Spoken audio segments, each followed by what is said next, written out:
পাক চরণ মুবারকে ভক্তি ও চুমন রেখে আমার মাওলা বাবা বেদম মুয়াসসির পাক এবং বাবা জাহাঙ্গীর আমার মোর্শেদের ছবি মুবারক ব্যবহার করে ভণ্ড পীর প্রতারক দরবার উচ্চারণ করার জন্য আমার এই কিছু কথা বলা। উনি যেই জিনিসটা দেখাইছে ভিডিওতে কাটিং 2 সেকেন্ড 3 সেকেন্ডের কাটিং, জাবের ভাই বলেছিল যে ওয়াক্তিয়া সালাত কোরআনে সরাসরি কোথাও নেই, আছে দায়মি সালাতের কথা, কোরআনে সরাসরি দায়মি সালাতের কথা আছে, শুধু এই ওয়াক্তিয়া সালাত কোরআনের কোথাও নেই এতটুকু কাটিং দেখিয়ে উনি বেশ কিছু দলিল দিয়েছে এবং আমার মোর্শেদের ছবি মুবারকটা ব্যবহার করেছে। এখন গবেষণার দৃষ্টি দিয়ে দেখব যে এই মুফতি সাদ্দাম হোসেন সালমান সাহেব যেই যুক্তি খণ্ডন হাদিস কোরআনের আয়াত দিয়ে যে 5 ওয়াক্ত নামাজটা কোরআন থেকে দেখিয়ে দিলেন, সেই দলিলটা আমরা পাই কিনা গবেষণার দৃষ্টিতে আজকে একটু দেখব। তার আগে আমি কিছু তথ্য দিয়ে নিই। মহানবী মোস্তফা সাল্লাল্লাহু আলাইহি সাল্লাম সম্পর্কে কিছু তথ্য দিয়ে নিই। তথ্যগুলো হলো, আমরা সবাই জানি আমাদের রাসূল পাক এই ধামাদারায় তাশরিফ গ্রহণ করেছেন 570 খ্রিস্টাব্দে মা আমেনার কোলে, এটা আমরা সবাই জানি। উনি নবুয়ত প্রকাশ করেছেন উনার জাহেরি 40 বছর বয়সে নবুয়ত ঘোষণা করলেন, প্রকাশ করলেন, তখন 610 খ্রিস্টাব্দে। আচ্ছা, মহানবী মেরাজে গেলেন নবুয়তের 12তম বছরে, ঠিক আছে না? 12তম বছরে, তাহলে পাই 622 খ্রিস্টাব্দ।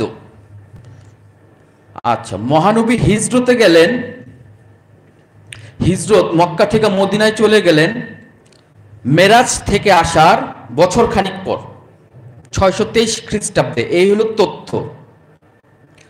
এখন কিছু তাফসীর কারক এবং এই তরুণ বক্তা মুফতি সাদ্দাম হোসেনের মতো কিছু তারা প্রমাণ দেওয়ার চেষ্টা করেছে বা বিভিন্নভাবে কোরআনের তাফসীরগুলোতে বলার চেষ্টা করতেছে যে কোরআনে 5 ওয়াক্ত সালাত তারা প্রমাণ করার বিভিন্ন দলিল দেওয়ার, বিভিন্ন হাদিস থেকে তারা দলিল দেওয়ার চেষ্টা করেছে। এখন একটু গবেষণার দৃষ্টি দিয়ে দেখব আসলে সেই যে রেফারেন্সগুলো ইউজ করেছে হাদিস এবং কোরআন, সেখানে কিছু আছে কিনা। উনি সূরা রুমের 30 নম্বর সূরা রুমের 17 এবং 18 নম্বর আয়াত দিয়ে এবং একটি হাদিসের রেফারেন্স টেনে তিনি 4 ওয়াক্ত নামাজ ওখানে দলিল দেখিয়েছে।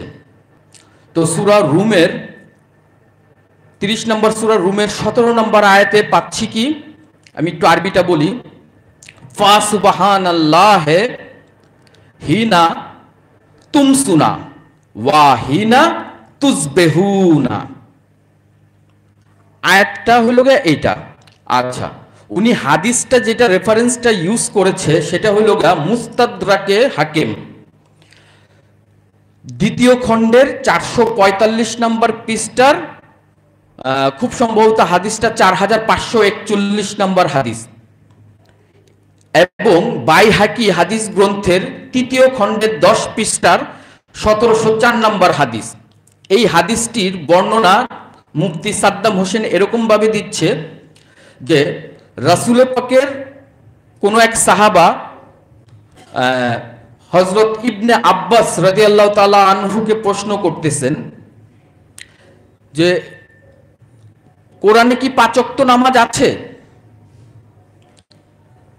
নাফে বিন আজরাক, যেই সাহাবাটা প্রশ্ন করেছে, নাফে বিন আজরাক হযরত আব্দুল্লাহ ইবনে আব্বাসকে প্রশ্ন করতেছেন কোরআনে কি 5 ওয়াক্ত নামাজ আছে? তো ইবনে আব্বাস রাদিয়াল্লাহু তাআলা আনহু বলছেন যে হ্যাঁ আছে। কোথায়? সূরা রুমের 17 আর 18 নম্বর আয়াত। তো ওই আয়াতে কি বলতেছে? ফা সুবহানাল্লাহি হিনা তুমসুনা ওয়া হিনা তুসবিহুনা। এখানে ও যে তুম সুনা, হিনা তুম সুনা মানে সন্ধ্যা, এই সন্ধ্যা বলতে তারা বলতেছে মাগরিবের নামাজ। ইবনে আব্বাস বলতেছেন যে মাগরিবের নামাজ। আর তুজবেহুনা, তুজবেহুনা দিয়ে বলতেছেন যে সকালের নামাজ, ভোরের মানে সালাতুল ফজরে, ফজরের নামাজ। তাহলে 2 ওয়াক্ত সূরা রুমের 2 ওয়াক্ত 17 নম্বর আয়াতে 2 ওয়াক্ত পাইলো। আর 18 নম্বর আয়াতে বলতেছে ওয়ালা হুম হামদু ফিস সামাওয়াতি ওয়াল আরদে ওয়া আশিয়ানা ওয়াহিনা তুজহেরুনা। এখানে ওই যে আশিয়ানা মানে এটা অনেক তাফসীর কারক, আমি বেশ কয়েকটা কোরআন ঘাটায় দেখলাম, বেশ কেউ বিকেল লিখেছে, আসরের নামাজ বিকেল, আর কালান্দার বাবা জাহাঙ্গীর লিখেছে রাতের বেলা। আশিয়ানা শব্দের অর্থ করেছে রাতের বেলা। আর ওই তুজহেরুনা দুপুর, তার মানে জোহরের সালাত। তো এই 2 আয়াত দিয়ে মাগরিব, ফজর, আসর, জোহর এইভাবে তারা বর্ণনা দিচ্ছে। আচ্ছা, এখন একটু গবেষণা করি। আমরা সবাই জানি মহানবী মেরাজে গেলেন, মেরাজ থেকে 5 ওয়াক্ত নামাজ তার উম্মতদের জন্য নিয়ে আসছে। এটা সূরা বুখারী শরীফ, সূরা মুসলিম শরীফ, বুখারী শরীফের 349 নম্বর হাদিস, মুসলিম শরীফের খুব সম্ভবত 401 নম্বর হাদিস। তাহলে যদি মেরাজ থেকে মহানবী 5 ওয়াক্ত সালাত নিয়ে আসে আর উম্মতদের জন্য 622 খ্রিস্টাব্দে, আর এই সূরা রুম নাজিল হয়েছে 615 খ্রিস্টাব্দে, 615 খ্রিস্টাব্দে সূরা রুম নাজিল হয়েছে নবুয়তের 5ম বছরে। 60 বছর আগেই ওয়াক্তিয়া সালাত এসে পড়েছে। তাহলে মেরাজের থেকে যে সালাতটা নিয়ে আসলো, এখন গবেষণার দৃষ্টিতে দেখা যাচ্ছে যদি বুখারী শরীফ এবং মুসলিম শরীফের ওই 5 ওয়াক্ত নামাজের হাদিস যদি সহিহ এবং সত্য হয়ে থাকে, তাহলে মুফতি সাদ্দাম হোসেন যেই হাদিসের রেফারেন্স বাইহাকি থেকে এবং মুস্তাদরাকে হাকিমের হাদিস থেকে রেফারেন্স টানলেন, সেই হাদিস জাল হয়ে যায়। এখন আপনারা বিচার করবেন, মৌলানা সাহেবরা, মুফতি সাহেবরা, যে কোন হাদিস আপনারা টিকায় রাখবেন, কোন হাদিসটা আপনারা টিকায় রাখবেন। আর যদি ওই বাইহাকির হাদিস সত্য হয়, তাহলে আপনাদের বুখারী শরীফ আর মুসলিম শরীফের হাদিস মিথ্যা হয়ে যায়। মেরাজ থেকে যে 5 ওয়াক্ত নামাজ নিয়ে আসছে, এই হাদিস মিথ্যা হয়ে যায়। শুধু তাই না, তাফসীর কারক, কিছু তাফসীর কারক সূরা তাহার 130 নম্বর আয়াত থেকেও 5 ওয়াক্ত নামাজের প্রমাণ দেওয়ার চেষ্টা করেছে। আমি বেশ কয়েকটা কোরআন খুলে দেখলাম যে টিকার মতো দিয়ে রেখেছে যে এখানে 5 ওয়াক্ত নামাজের ইঙ্গিত করা হয়েছে। আমার প্রশ্ন হলো, ইঙ্গিত কেন করবে? ইসলামের দ্বিতীয় স্তম্ভ, ইমানের পরেই সালাতের অবস্থান, এখানে ওয়াক্তিয়া সালাতকে ইঙ্গিত কেন করা হবে? সূরা মায়েদার 23 নম্বর আয়াতে 3 নম্বর আয়াতে আল্লাহ আমরা কি পশু খাবো সেই বর্ণনা দিতে পারে, আর 5 ওয়াক্তের একটা আয়াত নাজিল করতে পারলেন না যে আমি আল্লাহ তোমাদের জন্য 5 ওয়াক্ত নামাজ ফরজ করে দিয়েছি, ফজর, জোহর, আসর, মাগরিব, এশা? নেই। কোরআনের 82 আয়াতের একটি আয়াতের ভিতরেও নেই। এবং ওই তাহার 130 নম্বর আয়াত দিয়া তারা টিকা দিয়ে লিখেছে যে এখানে ইঙ্গিত করা হয়েছে 5 ওয়াক্ত নামাজ। তো এই আয়াতটাও ঠিক সূরা রুমের 17 এবং 18 আয়াতের মতো সেম। তো ওই 17 আর 18 নম্বর আয়াতের অর্থটা কি ছিল? তোমরা আল্লাহর পবিত্রতা মহিমা ঘোষণা করো সন্ধ্যায় এবং সকালে। ফা সুবহানাল্লাহ, তোমরা আল্লাহর পবিত্রতা, সুতরাং তোমরা পবিত্রতা ঘোষণা করো কি তুমসুনা সন্ধ্যায়, ওয়া এবং তুজবেহুনা সকালে। আল্লাহর পবিত্র মহিমা ঘোষণা করতে বলতেছেন। এখানে সালাত শব্দটাও নেই, তারা সালাত খুঁজে পেয়েছে। 18 নম্বর আয়াতটার অর্থ কি দাঁড়াচ্ছে? পৃথিবীতে এবং আকাশ সমূহের মধ্যে সমস্ত প্রশংসা, ফিস সামাওয়াতি ওয়া মা ফিল আরদ, সমস্ত প্রশংসা তাহার জন্যই। তাহার জন্য মানে একমাত্র রবের সমস্ত প্রশংসা। কোথায়? দুপুর বেলা। বাবা জাহাঙ্গীর অর্থ করেছে রাতের বেলা এবং দুপুর বেলা। আর অন্যান্য তফসিরকারক বিকেল বেলা এবং আপনার দুপুর বেলা, ধরে নিলাম বিকাল বেলায়, কিন্তু সালাতের কথা তো নেই। ঠিক সূরা তাহার 130 নম্বর আয়াতটাও এরকম, তুমি পবিত্রতা এবং মহিমা ঘোষণা করো দুপুর বেলা, রাতের কিছু অংশে, হ্যাঁ, এইভাবে আয়াতটা। তো ওই আয়াত দিয়েও তারা 5 ওয়াক্ত নামাজের দলিল দিতে চায়। কিন্তু আরো মজার ব্যাপার হলো এই সূরা তাহাও নাজিল হয়েছে নবুয়তের 6ষ্ঠ বছর বয়সে, তাহলে 616 খ্রিস্টাব্দে। এখান থেকেও তাহলে বোঝা যাচ্ছে যে মেরাজে গেছে তারও 6 বছর পর 5 ওয়াক্ত নামাজ নিয়ে আসছে, তাহলে তার 6 বছর আগেই সূরা তাহা নাজিল হয়ে গিয়েছে। তাহলে এই আয়াত দিয়েও ধূপে টিকতেছে না 5 ওয়াক্ত নামাজের দলিলটা। এখন আপনারাই ঠিক করবেন যে কোন হাদিস আপনারা রাখবেন। আচ্ছা, আরেকটা সূরা দিয়ে সে সূরা নূরের 58 নম্বর আয়াত দিয়ে এশার সালাত, ওখানে তো 4 ওয়াক্ত নামাজ সে করলো। আচ্ছা, সূরা তাহা যে সব এইটার আরেকটু ইতিহাস বলে নিই। এই সূরা তাহাটা নবুয়তের 6ষ্ঠ বছর বয়সে যখন নাজিল হয়, এই সূরা যতটুকু কোরআনের তাফসীর থেকে জানা গেছে যে এই সূরা বা এই আয়াতগুলো প্রতি আকৃষ্ট হয়ে বা এই আয়াত শুনে হযরত ওমর রাদিয়াল্লাহু তাআলা আনহু ইসলাম গ্রহণ করেছে। এখন সূরা নূরের 58 নম্বর আয়াত দিয়ে তারা একটা প্রমাণ দেওয়ার চেষ্টা করেছে এশার নামাজ। আমার একটু আয়াতটা অনেক বড়, আমি একটু পড়ে শোনাচ্ছি। আয়াতটা হলো এরকম: হে আমানুগণ, যাহারা তোমাদের ডান হাতের অধিকারভুক্ত, অনেক তাফসীরকারক এই ডান হাতের অধিকারভুক্তকে দাস দাসী লিখেছেন। আচ্ছা, যারা তোমাদের ডান হাতের অধিকারভুক্ত এবং তোমাদের মধ্যে যাহারা বালেগ প্রাপ্ত হয় নাই, তাহারা তোমাদের অনুমতির জন্য 3 সময় অপেক্ষা করিবে। ফজরের সালাতের পূর্বে, এই যে ফজরের সালাত পাওয়া গেছে, সালাতুল ফজরে কোরআনে আছে, তো ফজরের সালাতের পূর্বে এবং গরমের সময় দুপুরে যখন তোমাদের পোশাক খুলিয়া রাখো, এবং এশার সালাতের পর, ও যে সালাতুত এশার পাওয়া গেছে। আচ্ছা, তারপরে মুফতি সাদ্দাম হোসেন এতটুকু পাঠ করার পর আর পাঠ করে না, আয়াতের বাকি অংশ আর পাঠ করেনি।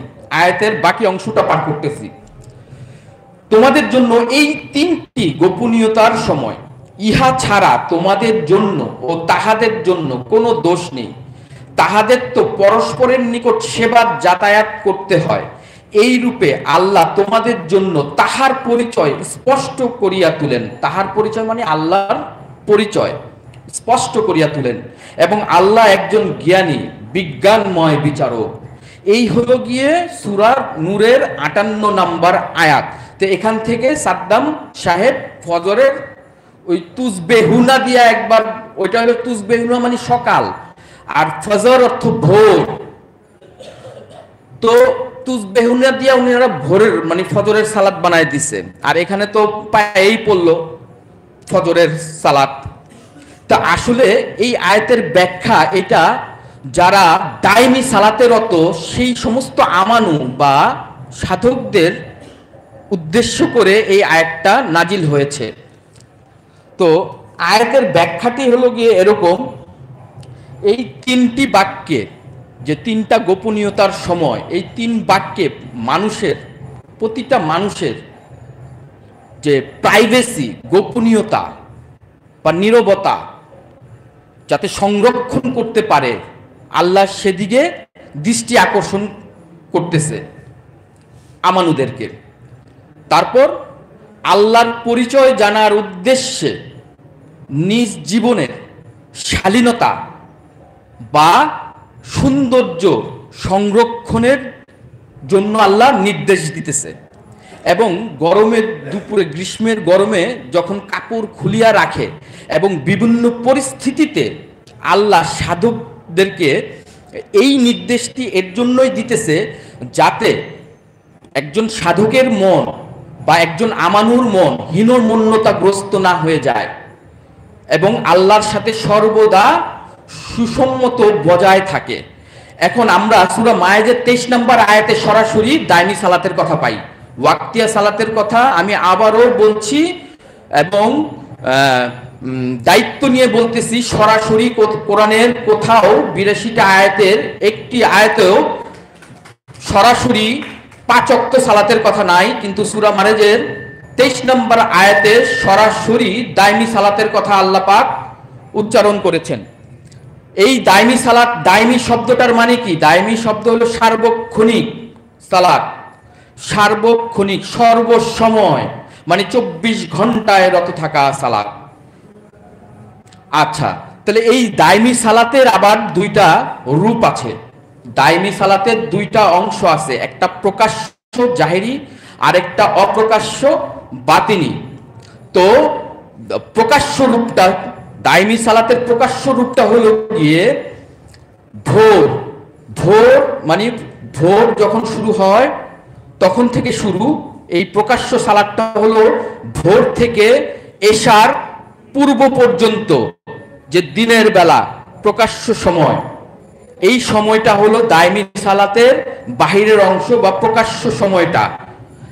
এই সময় একজন আমানু বা যিনি তার মোর্শেদের ধ্যানে সব সময় থাকে, তিনি কর্মব্যস্ত থাকা অবস্থায়ও বিভিন্ন মানুষের সাথে, এই সমাজে বিভিন্ন মানুষের সাথে মিশেও সে সর্বদা তার মোর্শেদের, তার রাসূলের ধ্যানে সালাতে রত থাকে, সংযোগে রত থাকে, তার ধ্যানটাই সবসময় করতে থাকে।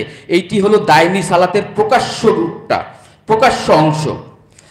আর দায়মি সালাতের যে এশা, এশা বলতে অন্ধকারের সময়টাকে বোঝানো হচ্ছে। এশা মানেই অন্ধকার, অবিরাম অন্ধকার। ফজর মানে ভোর। তো এই এশার সালাত, এই অন্ধকারের সালাতটা সূর্য ডুবার, মানে রাতের অন্ধকারটা যখন শুরু হয়ে যায় সেখান থেকে চলমান থাকে, চলতে থাকে, সেই সালাতটা ফজর মানে ভোরের পূর্ব পর্যন্ত, ভোরের পূর্ব পর্যন্ত চলমান থাকে। এইটা একান্তই ব্যক্তিকেন্দ্রিক ব্যাপার। এই অংশটা, এই সময় একজন সাধক বা একজন আমানু সে এই জগৎ সংসার থেকে টোটালি ভিন্ন অবস্থায় থাকে, জগৎ সংসার থেকে সে আলাদা থাকে, তার মনটা সব সময় আলাদা থাকে এবং এই বস্তু মোহ থেকে সে সব সময় ওই রাতের অংশটুকু বস্তু মোহ থেকে সরে অবস্থানে থাকে। ওই সময়টা, রাতের ওই সময়টা একজন সাধকের নিজের আত্মসমালোচনা নিজের ভেতরে জেগে উঠে এবং প্রভুর দর্শনের জন্য অপেক্ষায় রত থাকে।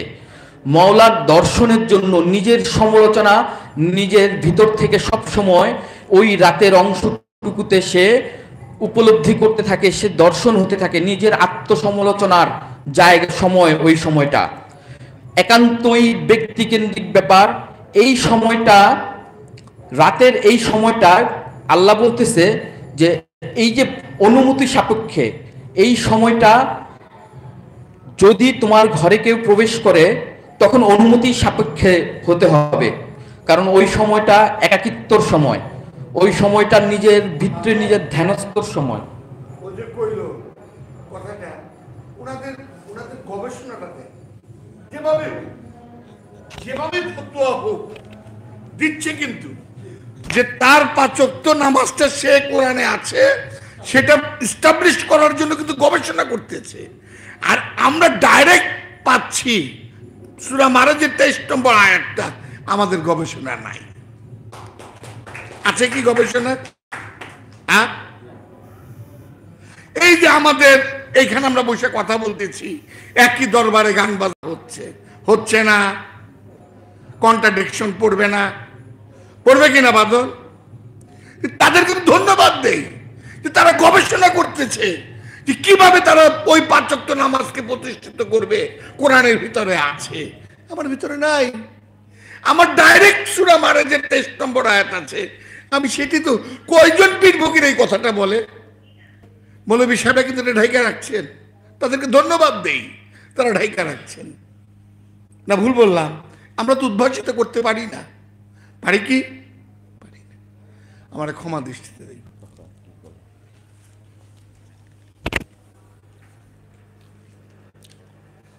তো এই এই সময় সাধকের একান্তই যখন কোনো এই সময়টা একাকিত্বের সময়, তো এই সময়টা প্রবেশ করতে হলে তখন অনুমতি সাপেক্ষে হতে হবে। যারা বালেক প্রাপ্ত হয় নাই বা দাস দাসী যারা আছে, এই নীরবতা ভাঙার জন্য তখন অনুমতির প্রয়োজন হয়। কেন? আয়াতের শেষ অংশ বলে দিয়েছে, আল্লাহ তার স্পষ্ট এই রাতের অংশেই আল্লাহ তার পরিচয় দিয়ে থাকেন। তাই ওই সময়টা কোনোভাবেই নষ্ট করা যাবে না, ক্ষুণ্ণ করা যাবে না। এর জন্যই এই আয়াতটা দায়নি সালাতে যারা আছে তাদের উদ্দেশ্যে নাজিল করা হয়েছে। তো উনাদেরকে ধন্যবাদ জানাই। তাও তো উনারা এই যে বের করার চেষ্টা চালিয়ে যাচ্ছে। যত গবেষণা করবে একদিন হয়তো তারও তকদির চেঞ্জ হয়ে যেতে পারে, সেও হয়তো গবেষণা করতে করতে দায়মি সালাতের বিশ্বাসী হয়ে যেতে পারে। তো আরেকটা ছোট্ট আয়াত দিয়ে মোতাজেলা ফেকরার আল্লামা জামাকশুরি সূরা বনী ইসরাইলের ৭৮ নম্বর আয়াত দিয়ে চেষ্টা করেছে যে দায়মি সালাতের ওয়াক্তিয়া সালাত। এই বাবা জাহাঙ্গীর একদিন বলতেছে যে আমার বই অনেক দরবারে বিক্রি করতে দেয় না। কেন দেয় না? ব্যবসা থাকে না। তো তারা কি দায়মি সালাত জানে না বাদন? নাকি না? বাবা জাহাঙ্গীরই বলতেছে যে আমার বই অনেক দরবারে বিক্রি করতে দেয় না। দেয়? এই গত 12 তারিখে একটা অনুষ্ঠান দেখলাম ফরিদপুরে হইল, আলোচনা হচ্ছে। আমি তো দেখলাম না বাবার নিয়ে কোনো আলোচনা করতে, বাবার দর্শন নিয়ে কোনো আলোচনা করতে। আমি নেগেটিভ সেন্সে বলছি না, আমি নাহিদ ওই জায়গায় এই জায়গায় বসছি, এই জায়গায় বসার অধিকার বাবা জাহাঙ্গীরের মাধ্যমে আমি আসছি, বাবা জাহাঙ্গীর দিশে থেকে আমি আসছি নাকি? আমি তার দর্শনটা প্রচার করতে আমার অসুবিধা কি?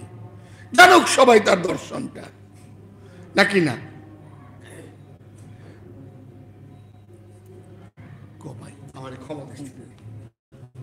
আমি অবশ্য শেষ করে দিব। এই বাবা আমার মোর্শেদ জাহাঙ্গীর এই বনি ইসরায়েলের কি ব্যাখ্যাটা দিয়েছে এটা দিয়ে আমি শেষ করব।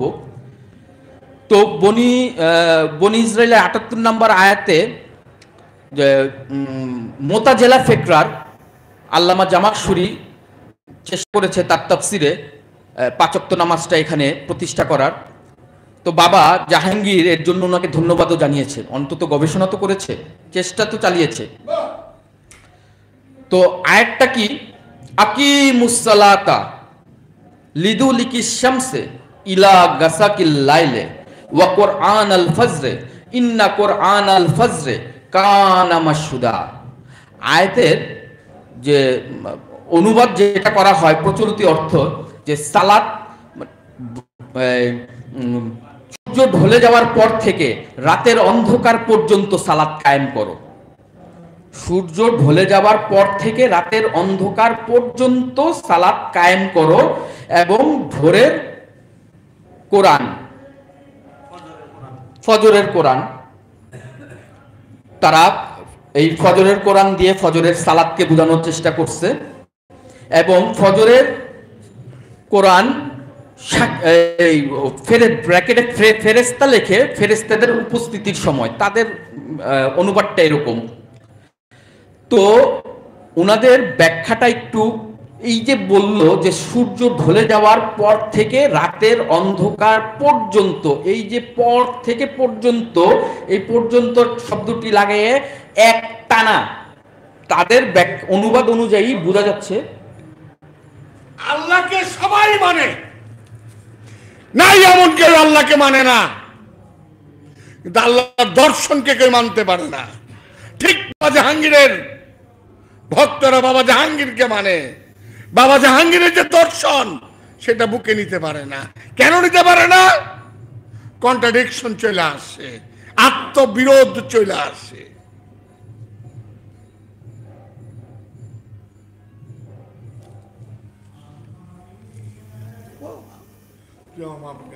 না বাবা,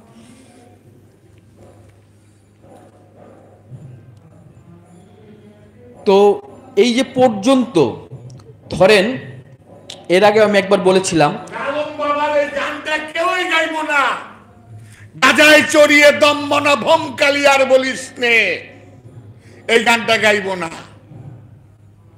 বাবা জাহাঙ্গীর বলতেছে কি হবে বিষ্ণবী মোহাম্মদকে বলিয়া, হোক সেই শ্যামসাবদ্ধ কৃষ্ণ, তাতে লালনের কি আসে যায়, লালন তো লালন দেই চিনল না, লালন মরে জল পিপাসায়, কাছে থাকতে নদী মেঘনা।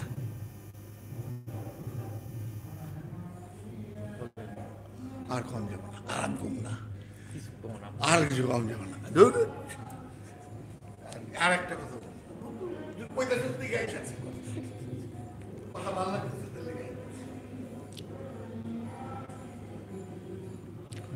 আচ্ছা, তো বনী ইসরাইলের ৭৮ নম্বর আয়াতে দাঁড়ায় যে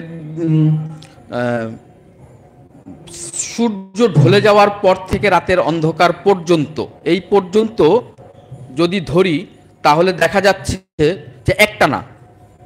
আচ্ছা, তারা এখানে ওই যে পার্ট বাই পার্ট, মানে জোহরের নামাজ, আসরের নামাজ, মাগরিবের নামাজ, এশার নামাজ, রাতের অন্ধকার পর্যন্ত, কিন্তু তারাই বলতেছে পর্যন্ত, একটা না, পর্যন্ত। দ্যাট মিনস আমি সে একটা উদাহরণ দেই, আমার বাসায় দারোয়ান রাখবো, তার ডিউটি দুপুর 12টা থেকে রাত 8টা পর্যন্ত।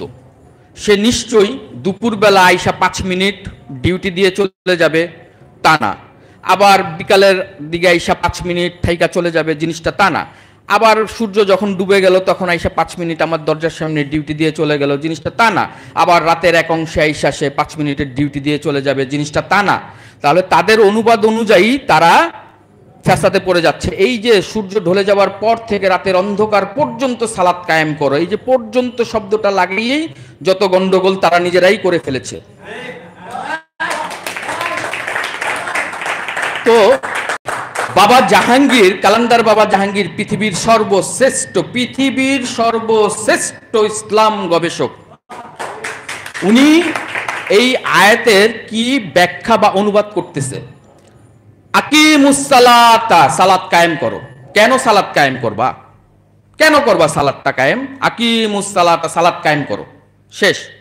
লিদুলিকি শামসে, সূর্য, শামস অর্থ সূর্য, সূর্য ঢলে যাওয়ার কারণে, ইলা গাসাকিল লাইলে, ইলা অর্থ দিকে, রাতের অন্ধকারের দিকে, ওয়া কোরআন আল ফজরে, ভোরের কোরআনের জন্য, ওয়া ইন্না কোরআন আল ফজরে, নিশ্চয়ই ভোরের কোরআন, কানা হলো মাশহুদা, প্রমাণিত বা সাক্ষী স্বরূপ। এই হলো অনুবাদ। এখন ব্যাখ্যা কি দিতেছে? আশ্চর্য হয়ে যেতে হয় এই ব্যাখ্যাটা পড়লে। বাবা জাহাঙ্গীর মানব জীবনটাকে, এই যে আমার জীবন, সূর্যের সাথে আল্লাহ পাক তুলনা করেছে। বাবা জাহাঙ্গীর বলতেছে যে সূর্য, তোমার জীবনটা হলো সেই সূর্য। তুমি সালাদটা যে কায়েম করবা, কেন সালাদটা কায়েম করবা? তোমার জীবনটা ঢলে যাচ্ছে কোথায়? অন্ধকারের দিকে, মানে অন্ধকার মানে মৃত্যু, মৃত্যুর দিকে তোমার জীবনটা ঢলে যাচ্ছে। তোমার যৌবন থেকে, সূর্য যখন মাথার উপরে থাকে তখন যৌবন, ওইটা মানব জন্মের জীবনের একটা যৌবন অবস্থা। এই যৌবন থাকতেই তুমি সালাদটা কায়েম করে নাও, তোমার প্রভুর সাথে যোগাযোগটা করে নাও। তো মৃত্যু নামক ঘটনাটা, অন্ধকারটা আসার আগেই তুমি সালাদটা কায়েম করে নাও। কি? ভোরের কোরআনের জন্য। ভোর কেন বলা হলো? ভোর যখন হয়, সূর্য যখন প্রথম উঁকি দেয়, একটা আলো আঁধারির ছোঁয়া থাকে।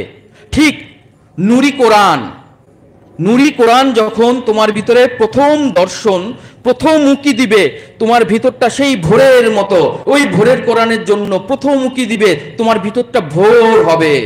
একটু আলোর তুমি নূরি কোরআনের দর্শন তুমি বিন্দু পরিমাণে লাভ করলা।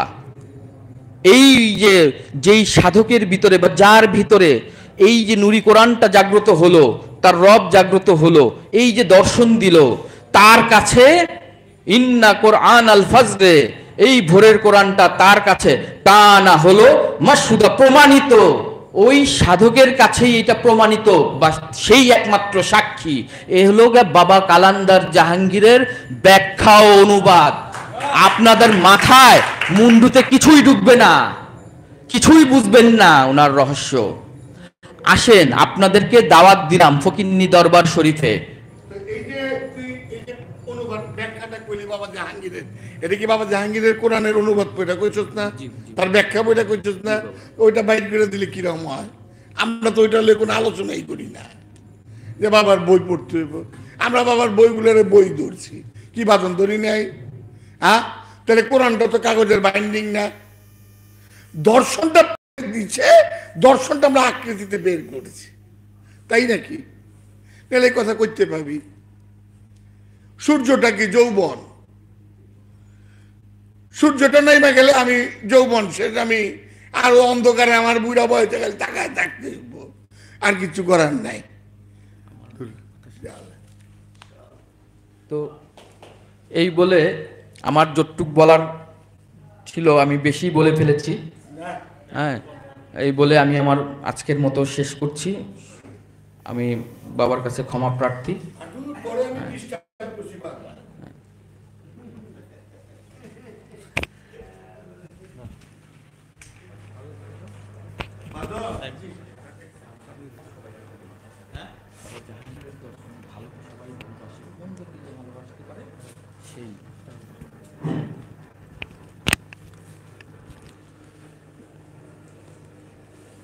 জি, আলহামদুলিল্লাহ, এতক্ষণ যাবত আমরা চমৎকার আলোচনা শুনলাম দাদা ভাইয়ের কাছ থেকে। দাদা ভাইয়ের সাথে আমি একটু বসেন, আপনি 2টা মিনিট। আমি একটু আপনার সাথে একমত পোষণ করতে চাই। সেটা হচ্ছে যে এত কিলাকিলি পারাপারি কইরা, এত দলিল টলিল দিয়া, গবেষণা কইরা ওয়াক্তিয়া সালাত প্রতিষ্ঠা নাইলে করলো, আল্লাহ কয় ওয়াক্তিয়া সালাতিগুলোকে আল্লাহ নাই, তাহলে লাভ হইল কি?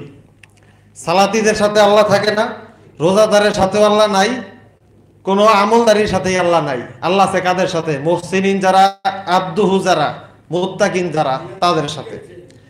আচ্ছা, আমার প্রশ্ন রইল, যেইটা আছে ওয়াক্তিয়া সালাত, যেইটা আছে সত্য, যেইটা এটা খুব সহজেই পাওয়া যায়।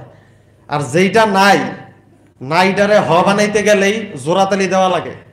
তখন আর কোরআন দিয়া পারে না আমাগুলোকে, তখন ওই যে উমাইয়া আব্বাসী থেকে হাদিস কালেকশন কইরা জোরাতালি দিয়া এইটা সেইটা বইলা ওইটারে ওয়াক্তিয়া সালাত হিসাবে। আমরা পাইয়া কি করলাম? না, ওটা না, আমরা নেগেটিভই দেখলাম। আমার নেগেটিভটা দেখবার চেষ্টা করি না, আমার ছিদ্রিটা একটু দেখি না, কি বাদক? হ্যাঁ, ওগো নেগেটিভ তো আমি আছি সারা কথা, আমিও তো ওইরকম হয়ে গেলাম গা। আমি সারাক্ষণ রতনের দোষ দেখতেছি, বাদনের দোষ দেখতেছি, আমার দোষ নাই। বাবা জাহাঙ্গীর কইতেছে আমরা তো এক প্ল্যাটফর্মে আইতে পারলাম না, আমরা একটা টিভি চ্যানেল খুলতে পারলাম না। সুফিজমের কি জালালউদ্দিন রুমির মাসনবী শরীফ এই এমদাদিয়া লাইব্রেরিয়া অনুবাদ করে, দেওয়ানে বুয়ালিশা কালান্দার যাই করছে, একটা অখাদ্য যা একটু ভালো আছে মোটামুটি, কই আছে রাজুল বালাগারে কি বানায় রাখছে কও। আমরা কি করি? এত মোটা বইটা 160 টাকা দিয়ে দেয়, আর আমরা খালি সিংহাসন সিংহাসন, পীরে পীরে টাইটেল আছে না? না নাই, আমরা সমালোচনা করি না কে বাবা, খালি আগে ঠেলেন।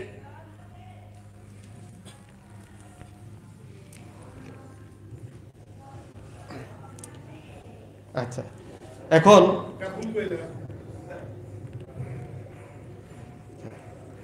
তাদের মূল উদ্দেশ্যটা যে চিনতে পারছে সে আমার আল্লাহকে চিনতে পারছে, নিজেকে আমি নিজের নিজে সমালোচনা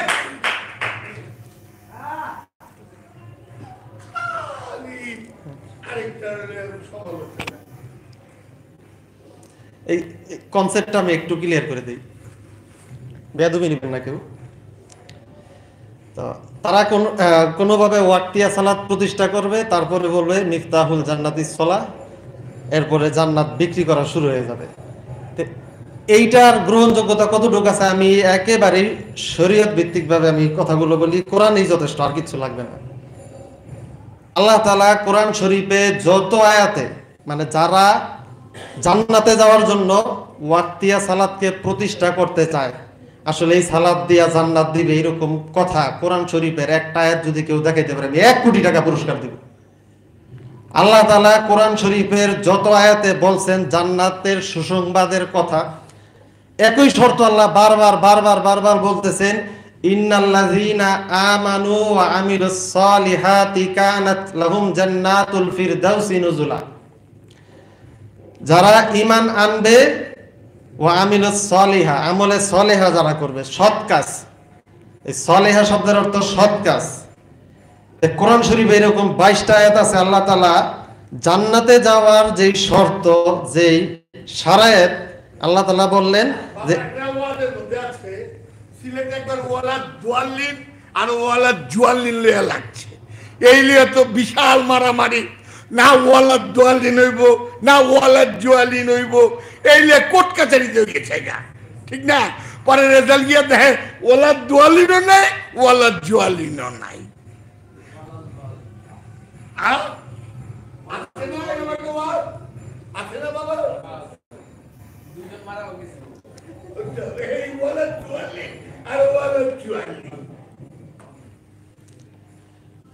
বলছিলাম ইন্নাল্লাযীনা আমানু ওয়া আমিলুস সলিহাতি কানাত লাহুম জান্নাতুল ফিরদাউসি নুজুলা। তাই আল্লাহ কন্ডিশনটা কি দিলেন জান্নাত পাওয়ার জন্য? নামাজ, রোজা, হজ, যাকাত, ইবাদত, বন্দেগী ইন্ডিভিজুয়ালি কিচ্ছু উল্লেখ করলেন না। যে ওয়া আমিলুস সালাত বা ওয়া আমিলুস যাকাত বা ওয়া আমিলুস সাওম ওয়া আমিলুর রমাদান এইরকম কোন শব্দ চয়ন করলেন। আল্লাহ বললেন ইন্নাল্লাযীনা আমানু ওয়া আমিলুস সলিহাত, যারা ঈমান আনয়ন করবে এবং আমলে সলিহাত করবে অর্থাৎ সৎ কাজ করবে তারাই জান্নাত পাবে। এখন সৎ কাজ কি, এইটা যদি সরাসরি তাদের কাছে প্রশ্ন করেন, তারা ওই একই কথা আবার আপনারা শুনিয়ে দিবে। 5 ওয়াক্ত নামাজ পড়বেন, রোজা রাখবেন বা আপনার খেদমত করবেন, এইটাই লোকের সৎ কাজ। তা আল্লাহ জানেন যে এই কৌশলটা তারা নিবে। নামাজ পড়তেন, এটা আমি দেখছি এই মসজিদে। তো বাবা জাহাঙ্গীর ওই রাতের 3টার সময় বেরোতেন মসজিদে, নামাজ পড়তেছেন, হাত তুলা কাঁদতেছেন, ও আল্লাহ তুমি আমার সত্য দেখো, আমি সত্য কই পামু, আল্লাহ আমি তোমারে কই পামু। নামাজের তো দোষ না, দোষ নিয়তের। আমি 10 বছর সাধনা করে নিয়ত হলে আমি পীর অমুক এমনে কি বাদল ভুল বলছি? তাইলে যে নামাজ পড়তেছে তার ভিতরে তো ওইটা নাই, তার আমার ভিতরে তো নাই। আমি কোন সময় কইছি যে আল্লাহ আমি তোরে কেমনে পামু, তুই আমার পথ দেখা? সে তো রহমাতুল্লিল আলামিন কি নাকি না? তা আমার ভিতরে তো এটা হয় না। আল্লাহ আমি তোরে ভাই পামু কেমনে, সত্য পামু কেমনে, তুই আমার দেখা দে আল্লাহ। সারাক্ষণ এইটা নাই ওইটা নাই, এই পোলার এইটা, ওই ব্যবসা বাণিজ্য এই দিতে ব্যস্ত আছে নাকি না?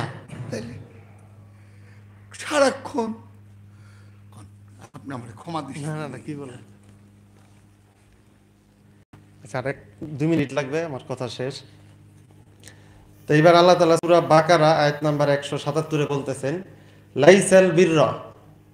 লাইসা মানে নেগেটিভ, না। বিররুন শব্দের অর্থ সৎ কাজ। একটু আগে যে আল্লাহ বললেন যে জান্নাত পাইতে হইলে ঈমান আনয়ন করো আর সৎ কাজ করো। এখন আবার আল্লাহ বলতেছেন লাইসাল বিররা, সৎ কাজ কিন্তু ওইটা না। কোনটা না? আন তুওয়াল্লু বুজুহাকুম কিবলাল মাশরিকি ওয়াল মাগরিবি, অর্থাৎ কেবলামুখী হইয়া হোক মাশরিক অথবা মাগরিব। অর্থাৎ কোন কোন দেশ থেকে কাবা পশ্চিম দিকে, আবার কাবার ওই সাইডে যারা আছে তাদের জন্য কেবলা হয় পূর্ব দিকে। কাজটাকে এটা লিস্ট আল্লাহ দিয়ে দিছে, ওই সিরিয়ালের ভিতরে ওয়াক্তিয়া সালাত নাই। সেটা কি? ওয়ালাকিন্নাল বিররা মান আমানা বিল্লাহি ওয়া বিল ইয়াউমিল আখিরি ওয়াল মালায়েকাতি ওয়াল কিতাবি ওয়ান নাবিয়্যিন। আল্লাহ এখানে কিছু বিশ্বাসের আল্লাহ, রাসূল, কিতাব, তাকদীর ইত্যাদি। এরপরে আল্লাহ তাআলা বলতেছেন প্রথম যে শর্তটা দিবেন সৎ কাজ।